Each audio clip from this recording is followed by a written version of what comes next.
La CGT entend redynamiser sa campagne sur l'industrie en France, d'abord parce qu'elle constate qu'on est à un tournant aujourd'hui de désindustrialisation du pays, puisque quelques chiffres,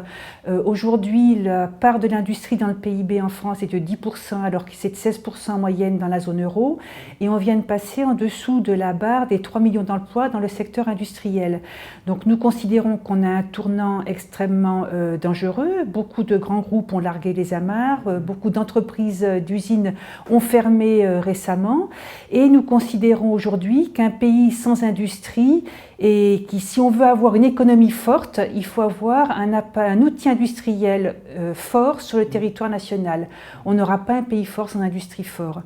Et nous considérons également que la désindustrialisation n'est pas inéluctable, c'est-à-dire qu'aujourd'hui, on voit qu'on importe 60% de nos besoins, c'est-à-dire qu'on ne produit plus assez pour répondre aux besoins. Alors sans vouloir tout produire, cette situation conduit à un déficit structurel de la balance commerciale, au détriment, j'allais dire, des questions économiques, sociales et environnementales. Parce que cette désindustrialisation, elle est due au fait qu'il y a une délocalisation des productions dans des pays où les normes sociales et environnementales sont beaucoup moins élevées qu'en France. Donc on va produire à bas coût dans des pays où on paye les gens bien moins bien que les salariés français, y compris d'ailleurs en Europe. Souvent on a l'idée du péril jaune, mais ça se fait souvent sur le territoire, sur la zone européenne. Et on rapatrie ce qu'on a produit dans des camions ou dans des cargos avec tous les dégâts environnementaux que cela produit. Puisqu'aujourd'hui, une des urgences, c'est de réduire les émissions de gaz à effet de serre. Or, la France, qui s'est targuée d'être un très bon élève au moment de la COP21, a accru son empreinte environnementale, et les émissions de gaz à effet de serre du haut transport sont reparties à la hausse à 9%. Donc nous considérons qu'aussi bien pour les enjeux économiques, sociaux et environnementaux, il est nécessaire et urgent de réindustrialiser le pays. Donc l'idée des assises de l'industrie que nous faisons le 22 février, qui sont le redémarrage d'une campagne,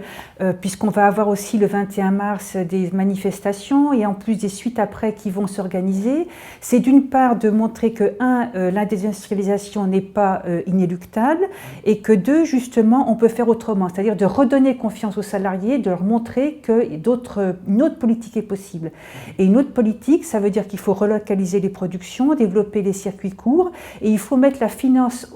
au service de l'industrie et non l'inverse. Ce qu'on peut constater, c'est que depuis 30 ans, c'est la finance qui a étranglé l'industrie, puisque la part des dividendes dans la valeur ajoutée est passée de 5% à 25%, c'est-à-dire a été multipliée par 5. Donc la vraie question, c'est pour réindustrialiser le pays, c'est de financer l'appareil productif. Aujourd'hui, on a des appareils productifs qui est un des plus vieillissants d'Europe. C'est de financer la recherche, qui n'est pas assez, bien entendu, mise en avant dans notre pays, très loin des objectifs de Lisbonne de 3%, et puis de financer et de parier sur l'humain, c'est-à-dire la formation, la qualification, formation initiale et continue, qualification, de vraiment reprendre la place centrale du travail dans la société et la place de l'humain dans ce travail. Et pour ça, on a beaucoup de propositions, et cette campagne met en cohérence toutes les propositions de la CGT, c'est-à-dire la diminution du temps de travail avec l'arrivée des nouvelles technologies, la sécurité sociale professionnelle et le NSTS, le nouveau statut du travail salarié, justement pour prendre en compte les évolutions du travail dans la vie du salarié. Et donc toutes ces propositions qui peuvent prendre corps et, j'allais dire, se compléter pour un véritable